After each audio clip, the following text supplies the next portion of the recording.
उत्तर प्रदेश में योगी आदित्यनाथ की सरकार आने के बाद जिन बाहुबली नेताओं के ऊपर कानून का एक्शन हुआ है, उनमें से एक नाम है रमाकांत यादव। पूर्वांचल के सबसे बड़े बाहुबली नेताओं में से एक माने जाते हैं रमाकांत यादव, लेकिन आजकल जिंदगी सलाखों के पीछे बीत रही है। और ये देखिए, इनके बारे में लेटेस्ट अपडेट क्या है, ये मैं आपको दिखा रहा हूं। और अब मैं आपको बताऊंगा कि आखिर कैसे रमाकांत यादव ने अपने राजनीतिक गुरु मुलायम सिंह यादव के खिलाफ जब आजमगढ़ लोकसभा से चुनाव लड़ा, तो कैसे रमाकांत यादव बीच में लीड पर आ गए थे और लगा कि चुनावी इतिहास में सबसे बड़ा करिश्मा रमाकांत यादव कर देंगे। लेकिन मुलायम सिंह यादव जीत गए। 4 बार ये सांसद रहे हैं रमाकांत यादव। और सबसे चौंकाने वाली बात यह है कि आज जिस बीजेपी की सरकार को ये बता रहे हैं कि राजनीतिक द्वेष से प्रेरित है, इनके ऊपर जो एक्शन हो रहे हैं उसके पीछे बीजेपी की सरकार राजनीतिक द्वेष की भावना से काम कर रही है, रमाकांत यादव उसी बीजेपी से लोकसभा सांसद थे, वो भी आजमगढ़ में। तो चलिए रमाकांत यादव के बारे में कुछ बातें जानते हैं और कुछ ऐसे सीक्रेट्स आपको बताऊंगा जो पूर्वांचल के लोग ही जानते हैं। कैसे रमाकांत यादव की गाड़ियां जब निकलती थी और जो खनन से जुड़ी गाड़ियां होती थी और जो ट्रांसपोर्ट से जुड़ी गाड़ियां होती थी जिन पर RKY लिखा होता था, तो पूरे उत्तर प्रदेश में किसी की हिम्मत नहीं होती थी कि उस गाड़ी का चालान काट पाए। RKY मतलब रमाकांत यादव।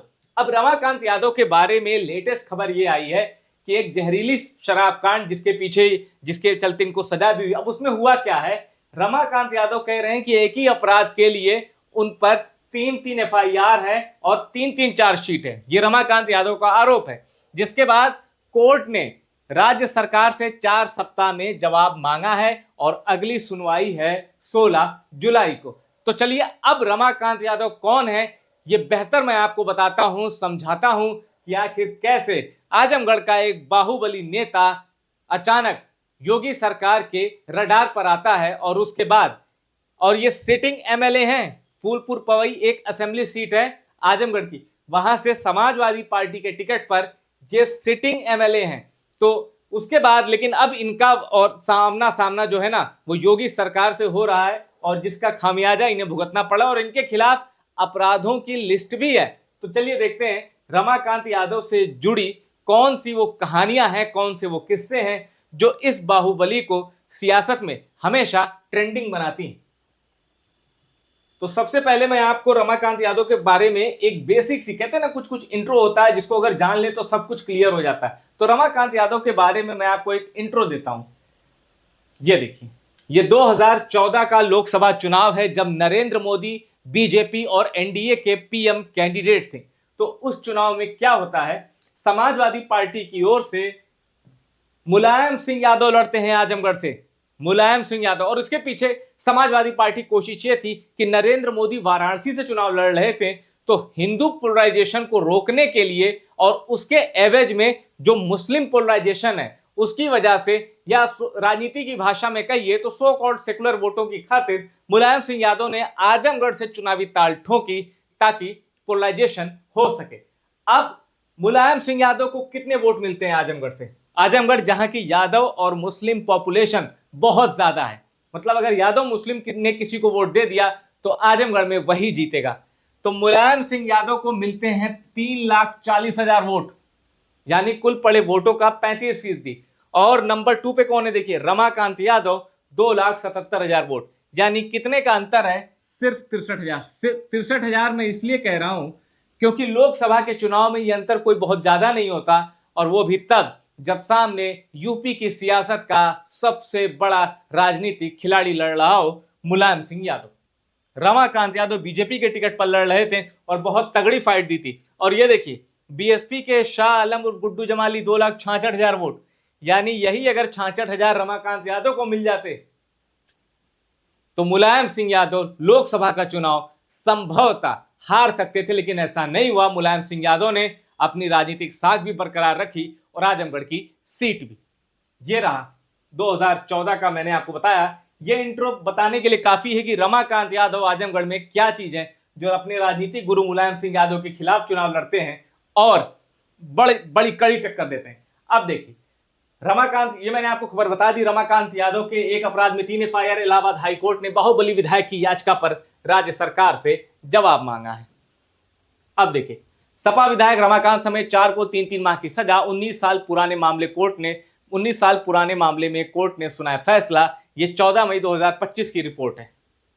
अब देखिए, पूर्वांचल में चलती थी उमाकांत यादव की सल्तनत। अब उमाकांत यादव कौन है? उमाकांत यादव रमाकांत यादव के भाई हैं और मछली शहर सीट से ये सांसद थे तब जब मछली शहर की सीट सुरक्षित नहीं होती थी। अभी तो मछली शहर की सीट सुरक्षित है और रिंकू सिंह की जो मंगेतर हैं प्रिया सरोज, वो मछली शहर से ही सांसद बनी है। तो मछली ये उमाकांत यादव हैं और मायावती ने इनको अपने आवास से गिरफ्तार करवाया था उमाकांत यादव को। तो ये भी जेल जा चुके हैं और ये भी बाहुबली नेताओं में शुमार किए जाते हैं। अब 2009 का लोकसभा चुनाव मैं आपको बताता हूं, जब उत्तर प्रदेश में बीजेपी का परफॉर्मेंस भी बहुत खराब था और लाल कृष्ण आडवाणी के नेतृत्व में जो लोकसभा चुनाव लड़ा गया था उसमें केंद्र की राजनीति में भी बीजेपी का परफॉर्मेंस बहुत खराब था 2009 के लोकसभा चुनाव में। उसके बावजूद आजमगढ़ में देखिए क्या होता है। रमाकांत यादव 2,47,000 वोट लेकर चुनाव जीत जाते हैं। बीजेपी आजमगढ़ से चुनाव जीत जाती है। सेकंड नंबर पे अकबर अहमद डंपी थे जो कि संजय गांधी के बहुत करीबी माने जाते थे। दुर्गा प्रसाद यादव, ये एक बड़ा नाम है, लगातार सदर सीट से विधायक है, ये बहुत लंबे समय से विधायक है और बड़े जमीनी विधायक हैं दुर्गा प्रसाद यादव समाजवादी पार्टी के। तो ये तीसरे नंबर पर थे, लेकिन रमाकांत यादव यहाँ जो अपनी बादशाहत है वो कायम रखते हैं और इनका किला कोई हिला नहीं पाता। अब ये राष्ट्रीय उलेमा काउंसिल है, जावेद अख्तर लड़े थे, इनको 60,000 वोट मिले थे और रमाकांत यादव 49,000 वोटों के फासले से जीत गए। अब मैं आपको यहाँ एक और बड़ी दिलचस्प कहानी बताने जाता हूं। 2006, 7, 8, 9 ये ऐसा दौर था जब बाटला हाउस के ऊपर आपको पता होगा बड़ी गंदी राजनीति देश में हो रही थी। पूरी तरह से सांप्रदायिक राजनीति हो रही थी और हर पार्टी उसमें इन्वॉल्व थी। उस वक्त जबकि सरकार केंद्र में किसकी है? यूपीए की सरकार है और यूपी में क्या हो रहा है? समाजवादी पार्टी और बसपा की सरकारें अदला बदली हो रही हैं। मतलब बीजेपी ना तो सेंटर में है और ना ही स्टेट में है। उसके बावजूद जो कि वहां की पावरफुल जो मुस्लिम लॉबी थी, जो मुस्लिम कम्युनिटी थी, वहां की राजनीतिक रूप से भी शक्तिशाली और वोट के लिहाज से भी जो बड़ी एक समाजवादी पार्टी, बसपा और कांग्रेस, इनका जो कोर वोटर माना जाता था, तो वो अपने कोर वोटर्स का पूरा ख्याल रखती थी। तभी तो बाटला हाउस के चक्कर में इतनी राजनीति हुई थी। उलेमा एक्सप्रेस चलाई गई, उलेमाओं को अपना विरोध जताने के लिए दिल्ली बुलाया गया, इस तरह की राजनीति हो रही थी। तब उस दौर में भी रमाकांत यादव एक ऐसे केस में फंसे थे, ये कहीं जा रहे थे और सामने कोई मुस्लिम रैली हो रही थी मुस्लिम समाज की, उसमें कोई बहस होती है, इनकी ओर से सीधे फायरिंग कर दी जाती है। ये बहुत इस मामले ने तूल पकड़ा था उस समय। और रमाकांत यादव, कहने का मेरा मतलब यह है कि जब आजमगढ़ में यादव और मुस्लिम, चूंकि ये डोमिनेंस है इनका, ऐसे वक्त में रमाकांत यादव ही वो बाहुबली थे बीजेपी के, जो सामने कोई भी हो हर किसी से टक्कर लेने की कुवत रखते थे। यानी आजमगढ़ में रमाकांत यादव को टक्कर देने वाला कोई इंडिविजुअल नहीं था। ये तब की बात है जब बीजेपी की जड़ें यूपी से उखड़ चुकी थी। मेरे ख्याल से 10 सीटें लोकसभा की जीती थी बीजेपी ने 2009 में। और ये रहा रमाकांत यादव का, मैंने आपको बता दिया राजनीतिक रूप से ये कितने मतलब एक जायंट प्लेयर थे। अब रमाकांत यादव के बारे में कुछ और बातें बताता हूं मैं आपको। 4 बार सांसद, 5 बार विधायक के बाद रमाकांत यादव अब गैंगस्टर, इस कांड में आरोपी है सपा एमएलए। देखें, सत्ता बदली तो क्या हुआ? एक बाहुबली सांसद की पहचान कानून की किताबों में गैंगस्टर के तौर पर हो गई। और जैसे इंटर स्टेट गैंग होता है ना किसी का, जैसे अतीक अहमद का इंटर स्टेट गैंग था 227 या ऐसे कुछ था, मैं भूल रहा हूं, तो रमाकांत यादव का गैंग क्या है? IR42 गैंग के रूप में, यानी पुलिस की फाइलों में रमाकांत यादव का गैंग IR42 के नाम से कुख्यात है। रमाकांत यादव की पहचान ही बदल गई जब से वो सिस्टम से भिड़े या सिस्टम उनके पीछे पड़ा।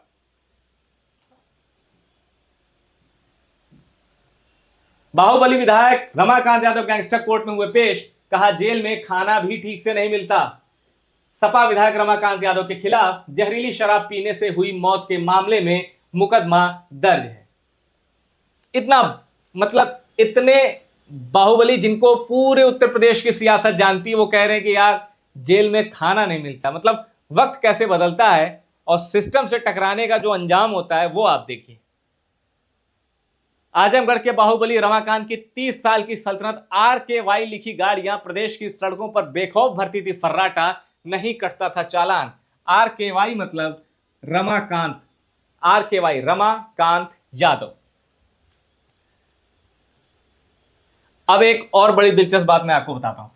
रमाकांत यादव के बेटे हैं अरुण कांत यादव, वो भी राजनीति में बहुत एक्टिव हैं और आजमगढ़ एक बड़ा जिला है, वहां 10 असेंबली सीट थी, 10 असेंबली सीट्स।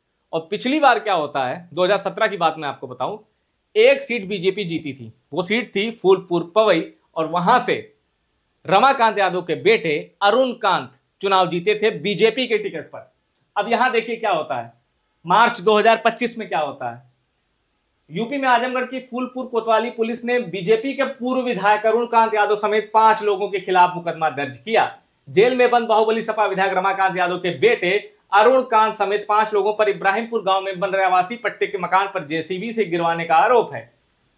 इंस्पेक्टर सच्चिदानंद के अनुसार ग्रामीणों की शिकायत पर पुलिस ने पूर्व विधायक अरुण कांत यादव समेत 5 लोगों के खिलाफ मुकदमा दर्ज किया।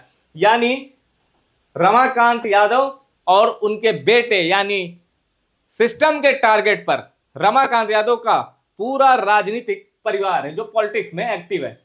और ये रही वो सबसे दिलचस्प तस्वीर जो बताती है कि कहां से राजनीति शुरू हुई थी, अब कहां खत्म होगी ये अभी नहीं पता है। लेकिन मुलायम सिंह यादव के शिष्य राजनीतिक शिष्य कहे जाते हैं क्योंकि इन्हीं के साये में इनकी राजनीति आगे बढ़ी। समाजवादी पार्टी के टिकट पर भी ये आजमगढ़ से सांसद रहे और बीजेपी के टिकट पर भी, लेकिन अभी ये समाजवादी पार्टी में है और बीजेपी से इनका मनमुटाव कई साल पहले ही हो गया था। तो अब रमाकांत यादव जेल में हैं, एक के बाद एक मुकदमे लगे हैं और आपने देखा कि रमाकांत यादव दलील दे रहे हैं कि एक ही जुर्म के लिए 3 FIR, अलग अलग FIR, ये क्यों। तो अब 16 मई को इनके मामले में अगली सुनवाई है। कानून से रमाकांत यादव का हिसाब होगा, लेकिन यूपी में जब भी बाहुबलियों की बात होगी और दमदार बाहुबलियों की बात होगी, तब उनमें से एक नाम रमाकांत यादव जरूर शुमार होगा।